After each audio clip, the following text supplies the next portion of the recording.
Hi అండి, welcome to our channel Gujarat ముచ్చట్లు. ఈ రోజు మనం గుజరాత్ లోనే ఫేమస్ అయిన హనుమాన్ జీ టెంపుల్ కి అయితే వచ్చేసాము. ఇక్కడ హనుమాన్ జీని కష్టభంజన్ హనుమాన్ జీ అని అయితే పిలుస్తారు. మనం ఇప్పుడు బజరంగ బలి, హనుమాను, ఆంజనేయ స్వామి అని ఎలా అయితే అంటామో ఇక్కడ కూడా ఈ స్వామిని కష్టభంజన్ హనుమాన్ జీ అని అయితే అంటారు. ఇది గోపానంద స్వామి విగ్రహము. ఇప్పుడు ఈ హనుమాన్ జీని గోపానంద స్వామి ఇక్కడ ప్రతిష్ఠించారు. మేము వచ్చింది హోటల్ అంటే ఈ గుడికి సంబంధించిన సత్రం అన్నమాట. ఇవి non AC rooms, AC rooms కి వచ్చేసి వేరే ఉంది. ఇది 7 స్టార్స్ అట్లా ఉందండి. ఏ మాత్రం కూడా 5 స్టార్ హోటల్ కి తీసిపోకుండా ఉంది. లోపల రూమ్స్ కూడా అంతా చాలా బాగున్నాయి. హాట్ వాటర్ ఫెసిలిటీ ఉంది. అకామిడేషన్ అంతా కూడా చాలా నీట్ గా ఉంది. హోటల్ కూడా చాలా బాగుంది.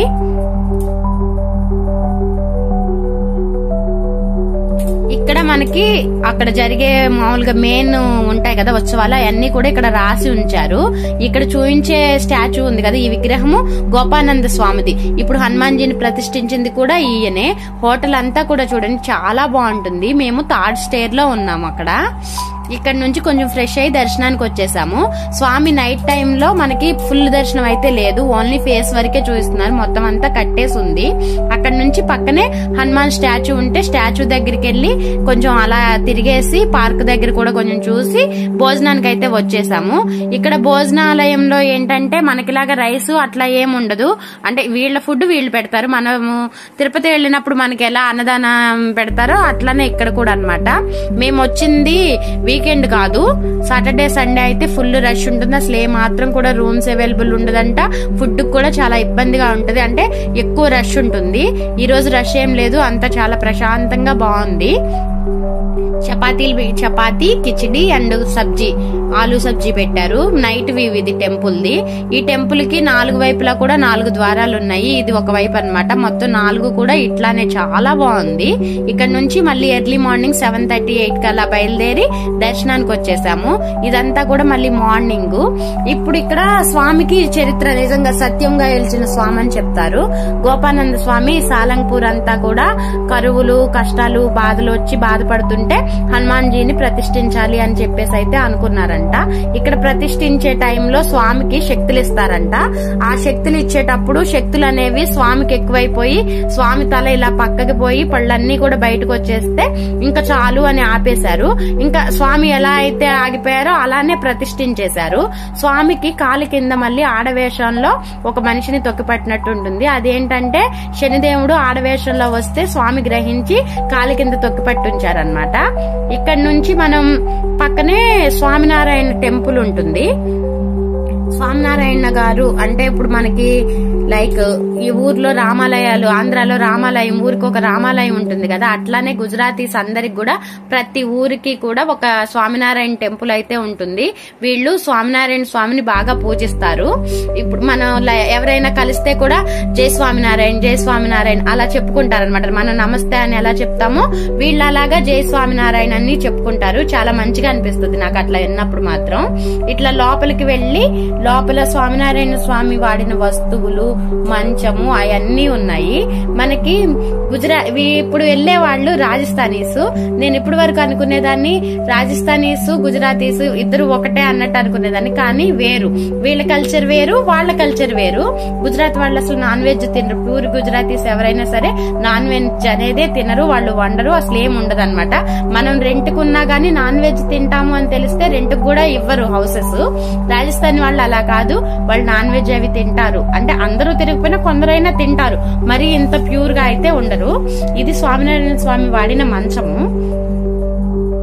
ఇక్కడ దర్శనం చేసేసుకున్న తర్వాత నైట్ వ్యూ లో చూపించాను కదా హనుమాన్ జీ స్టాచ్యూ అని, అక్కడ స్టాచ్యూ దగ్గరికి అయితే వెళ్ళాం మేము. ఇదంతా కూడా స్వామినారాయణ స్వామి తిరిగిన ప్రదేశము, ఆయన వాడిన వస్తువులు అవన్నీ కూడా. ఇక్కడ అందరూ కూడా బాగా చక్కగా వచ్చి కోరిన కోరికలు అన్ని తీరుతాయి, మొక్కుకొని వెళ్తున్నారు. మీరు ఎప్పుడైనా ద్వారకా, సోమనాథ్ అలా ట్రిప్ ప్లాన్ చేసుకున్నప్పుడు ఖచ్చితంగా గుజరాత్ ట్రిప్ లో ఇది కూడా యాడ్ చేసుకోండి. మోస్ట్ పవర్ఫుల్ టెంపుల్ అన్నమాట, అస్సలు మిస్ అవ్వద్దు. ఇక్కడికి వచ్చి కొంచెం పార్క్ ఉంటే స్వామిని దర్శనం చేసుకుని కొన్ని ఫోటోలు దిగేసి పార్క్ లో కొంతసేపు ఉండి పక్కనే మనకి టిఫిన్ సెంటర్ ఉంటది. టిఫిన్ సెంటర్ కి వెళ్ళాము.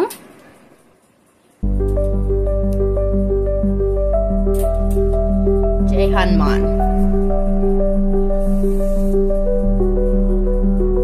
కొబ్బరికాయలు కొట్టేదన్నమాట. ఈ చేతిలో కొబ్బరికాయ వేస్తే పక్క చేతిలో గురించి కొబ్బరికాయ కిందకు వస్తుంది. అందరూ కూడా ట్రై చేస్తున్నారు.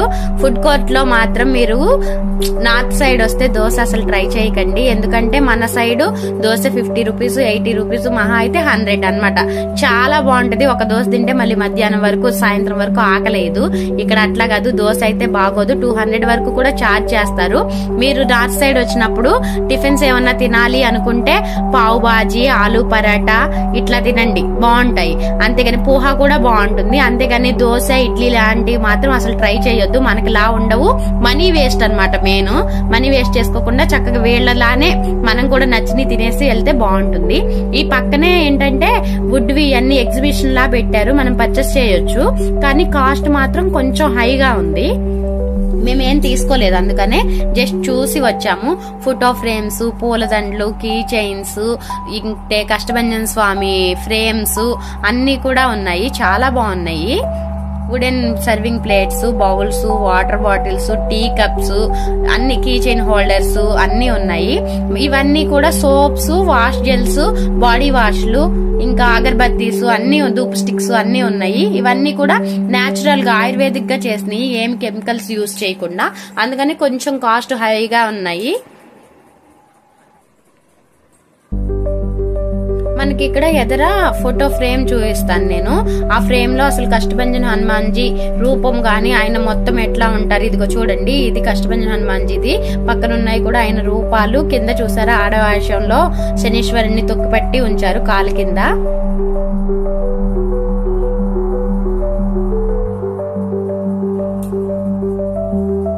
King of Salangpur. ఇప్పుడు గుజరాతీ లాంగ్వేజ్ లో రాసి ఉంటుంది ఇక్కడ చూడండి, కింగ్ ఆఫ్ సాలంగ్పూర్ అని.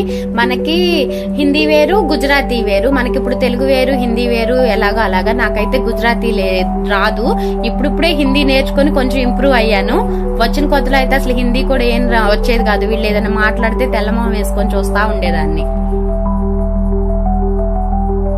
ఇవన్నీ కూడా ఫోటో ఫ్రేమ్స్. మేము ఫ్రేమ్స్ గట్లా ఏం తీసుకోలేదు. ఎందుకంటే మేము ఇక్కడ గుజరాత్ లో హౌస్ తీసుకున్నప్పుడు టైల్ మీద కష్టభంజన హనుమాన్జీది ఫ్రేమ్ అంతా వేయించుకొని ఇంట్లో ఫిట్ చేయించుకున్నాము. ఇక అందుకనే ఫ్రేమ్ అయితే ఏం తీసుకోలేదు. దియాసు, ఇంకా హనుమాన్జీ గద్దలు అన్ని కూడా చాలా బాగున్నాయి. ఇక్కడ ఇత్తడిది, పంచముఖ హనుమాన్ది ఇవి కూడా ఉన్నాయి విగ్రహాలు. చాలా బాగున్నాయి. ఐటమ్స్ అన్ని కూడా బాగున్నాయి. కాకపోతే కాస్టే కొంచెం హై అనిపించి తీసుకోలేదు అంతే. ఇక్కడ ఒక్కొక్క విగ్రహం అంటే హనుమాన్జీది టోటల్ గా ఉండి పెద్ద విగ్రహాలు 1,40,000, 1,60,000 అట్లా కూడా ఉన్నాయి. చాలా బాగున్నాయి. అంత కాస్ట్ పెట్టి కొంటారా అని నాకు అనిపించింది. కానీ కొనేవాళ్ళు కూడా ఉన్నారు కాబట్టే కదా ఇక్కడ పెట్టారు.